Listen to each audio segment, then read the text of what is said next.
Hey guys, Garrett McLaughlin here, and in this video I want to talk about how to better diversify your calf strength training program. So what I see from a lot of people, especially runners, again, doing a fairly good job addressing the calf, but thinking it almost more so from a too simplistic standpoint, thinking, hey, I just want to work on regular calf raises like this, okay? So if we first take a look at anatomy, what we realize is we have this outermost calf muscle, the gastrocnemius, and a slightly deeper down soleus muscle.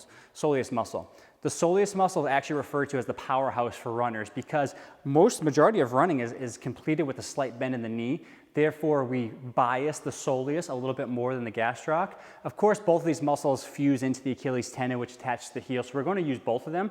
But that soleus muscle, if we look at different, the force requirements, muscle activation, all those different things throughout the research, is a very important muscle to target within your strength training program. So for those of you that are only doing some kind of, again, bilateral calf raise, highly recommend to some degree getting yourself to a single leg variation of that first and foremost. So getting from a bilateral to maybe a 2-to-1, going up on 2, slowly down on 1, going into some kind of single leg calf raise, and then adding the deficit. So we can use those, go through a slightly larger range of motion to really challenge those areas. So from here, adding an additional range of motion, we can do all of those same variations from a deficit, and then obviously going into a single leg, okay?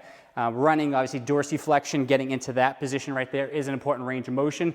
That's where that whole deficit really helps improve overall function of the ankle, mobility, as well as building strength throughout that range of motion. So going back to anatomy here for a second, so we can better target that soleus muscle, because a lot of times when the knee is straight here, or when the knee is straight, we're going to target a little bit more through that outer gastrocnemius muscle. So we want to complete more calf raise variations in a bent knee.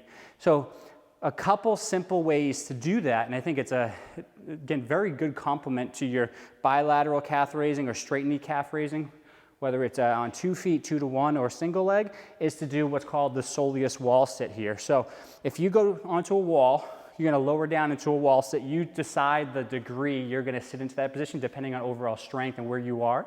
But then all you're gonna do from here, once you get to that low position, good posture, shoulders back, eyes forward, is just gonna go and elevate the heels.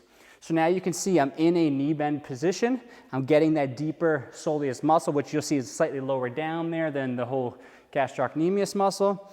And that's a good simple way still to, again, we're doing some kind of calf raise variation. As you can see, we're elevating the heels. We're using that calf muscles, which are two muscles, but we're getting a little bit more bias to that deeper soleus muscle. And then from there, once that becomes easy, because I like to progress people anywhere from 30 to 60 seconds of that, we can go, and I usually start the feet a little bit closer here, use the elbows into the wall for support, which I don't have much space for in this one.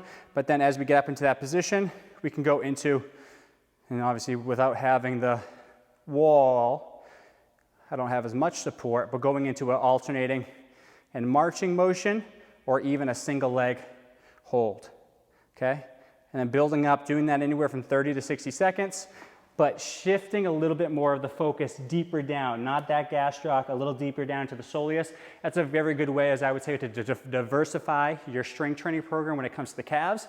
Let's get past some of these traditional calf exercises that work the outermost gastroc muscle more. Let's really be more specific to running and the demands of running, target that soleus muscle, and incorporate some of those soleus wall sit variations, which will really pay off big time for your running when it comes to, again, improving performance, absorbing force, and hopefully fighting off some of those common aches and pains, the plantar fascia, different foot injuries, Achilles, tendinopathy, and then calf strains as well. So I hope you found value in this video. If you have any questions, feel free to drop them below. Thank you.